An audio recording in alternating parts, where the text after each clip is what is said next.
हाँ, नमस्कार बागवान भाइयों। इस वक्त हम नौनी विश्वविद्यालय में सॉइल साइंस में हैं और हमारे साथ है डॉक्टर उदय जी, जो यहाँ पे एनर्जेटिक साइंटिस्ट है और बागवानों के हित के लिए बहुत अच्छे कार्य कर रहे हैं। आओ इनसे जानते हैं कि हाँ, हॉर्टिकल्चर डेवलपमेंट प्रोजेक्ट के अंदर ये यहाँ पे लैब इन्होंने एस्टेब्लिश की है, इसकी क्या क्या खूबियाँ हैं।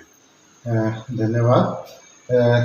सबसे पहले मैं आपका स्वागत करता हूँ इस हमारी soil and leaf analysis lab के अंदर, जो कि हमने HPHDP के अंडर जो 1.5 करोड़ के फंडिंग से हमने इस लैब को इस्टेब्लिश किया है।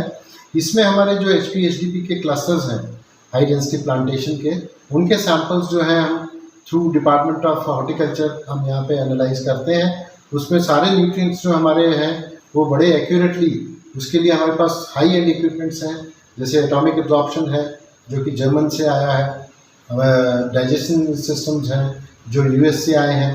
सारे हाई एंड इक्विपमेंट्स जो बहुत एक्यूरेसी के साथ अपने रिजल्ट्स देते हैं, उनको हम यहाँ पे एनालाइज करते हैं। उसके अलावा जैसे ही हमारे पास कोई बागवान आते हैं तो उनकी नॉलेज के लिए भी हमने इस पूरी लैब के अंदर विभिन्न प्रकार के पोस्टर्स भी लगा रखे हैं कि आपको अगर कोई मिले भी ना, तब भी आप अपने आप इस लैब में घूम के आप समझ सकते हैं कि यहाँ पे क्या क्या हमें करना है, कैसे हमें सैम्पलिंग करनी है, कैसे और कौन सा सैंपल लेना है, कब सैंपल लेना है, और अगर सैंपल ले लिया उसके बाद जो रिपोर्ट आई, उस रिपोर्ट के बेस पे हमें क्या फर्टिलाइज़र रिकमेंडेशंस जो है वो करनी पड़ती है।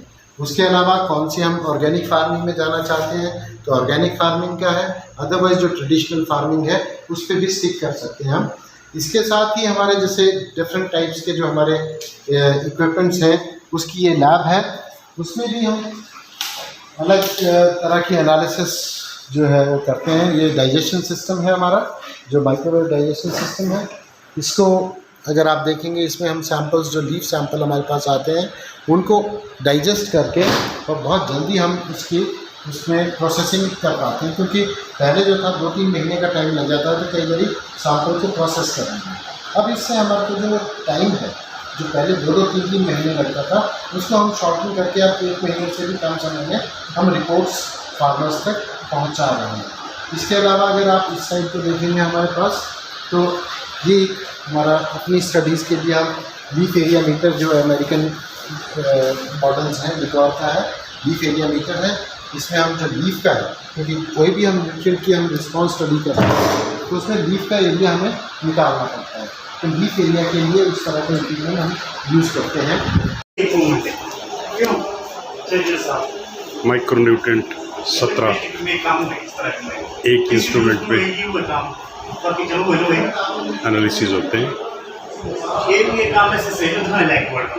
वर्ल्ड डॉक्टर साहब, ये बताना चाहेंगे कि जिस तरह से अभी आप सॉइल टेस्टिंग लैब में खड़े हैं और अभी आपने क्या क्या देखा, HPHDP प्रोजेक्ट का जो इम्पैक्ट है यहाँ पे कैसा लग रहा है आपको? नहीं, इससे लग रहा है कि HPHDP प्रोजेक्ट बिल्कुल सक्सेसफुली बन रही है यहाँ पर।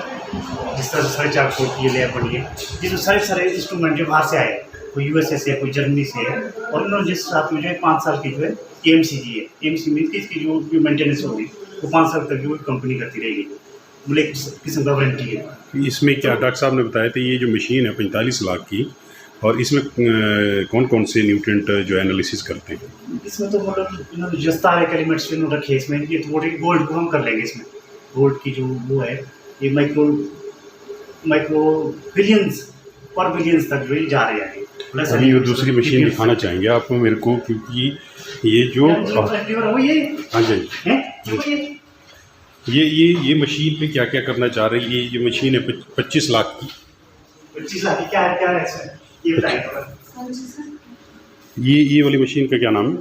माइक्रोवेव डाइजेशन है आप इसमें सर आप इसको डाइजेस्ट करते हैं। अच्छा, हाँ, सैंपल्स डाइजेस्ट करते हैं। 1 ग्राम सैंपल डाल के जो भी। और एक अंदर था,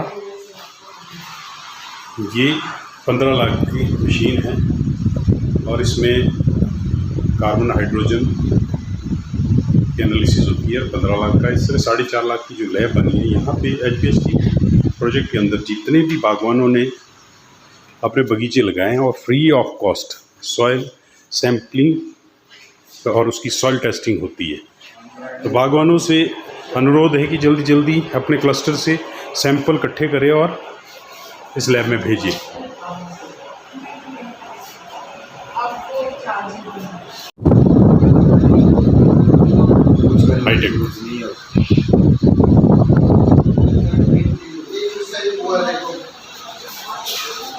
क्योंकि कोई भी हमारा न्यूट्रिशनल स्टडी होता है तो उसमें हमारा लीफ एरिया इम्पॉर्टेंट है।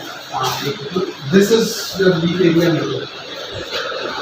ये बेसिकली मेरा छोटा सा इक्विपमेंट है, इसमें लीफ आप डालेंगे, स्कैन करेंगे, इसको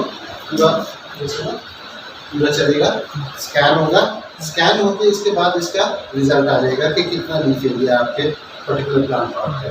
तो नॉर्मल और एबनॉर्मल होते हैं, अलग अलग सॉइल की जो एनालिसिस करते हैं उसके क्रिटिकल लेवल्स क्या है।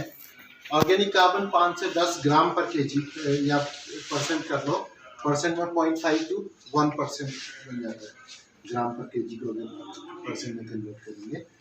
पीएच हमने जनरल क्रॉप्स के लिए 6.5 to 7.5 होते हैं, एप्पल में जैसे मैंने बताया it can go up to 5.8।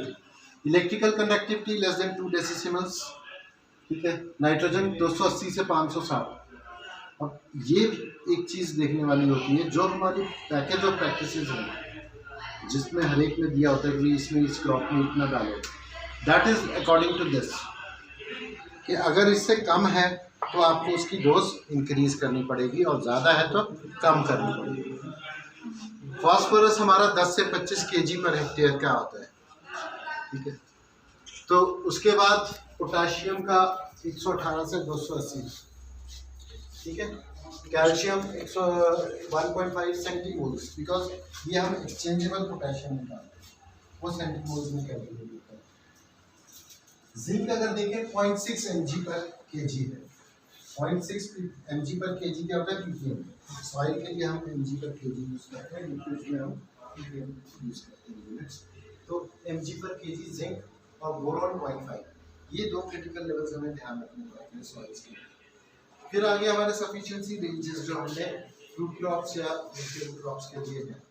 जब आप लीफ एनालिसिस करोगे तो लीफ एनालिसिस में जनरली अगर आप देखें एप्पल में 1.8 से 2.3, अगर इससे कम है, because this is the best indicator आपके जो प्लांट का न्यूट्रिएंट कंटेंट है उसका क्या है, ये इंडिकेटर्स हैं। एप्पल पीएम मैंगो ऑरेंज सबका इसमें दिया गया है एंड अकॉर्डिंगली वी हैव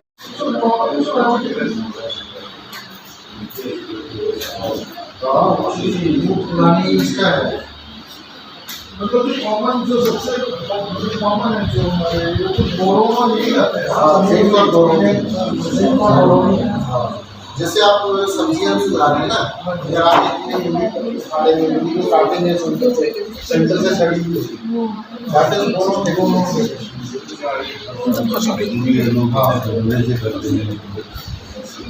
जैसे कैल्शियम हो गया, कैल्शियम आपका जो पोस्ट हार्वेस्ट उसके लिए है, स्टोरेज वो होता है 45 दिन पहले, हार्वेस्टिंग से पहले 3.5% कैल्शियम क्लोराइड, इसमें क्लोराइड होना चाहिए।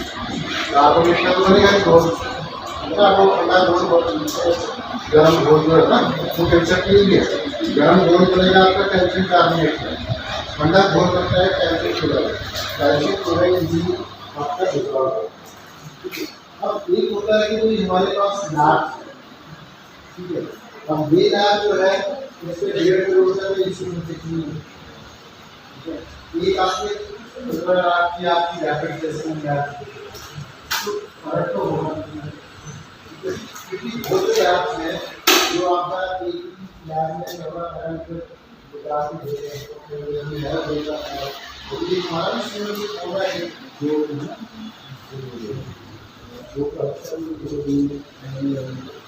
तो बेसिकली क्या है, तो सेमी क्वांटिटेटिव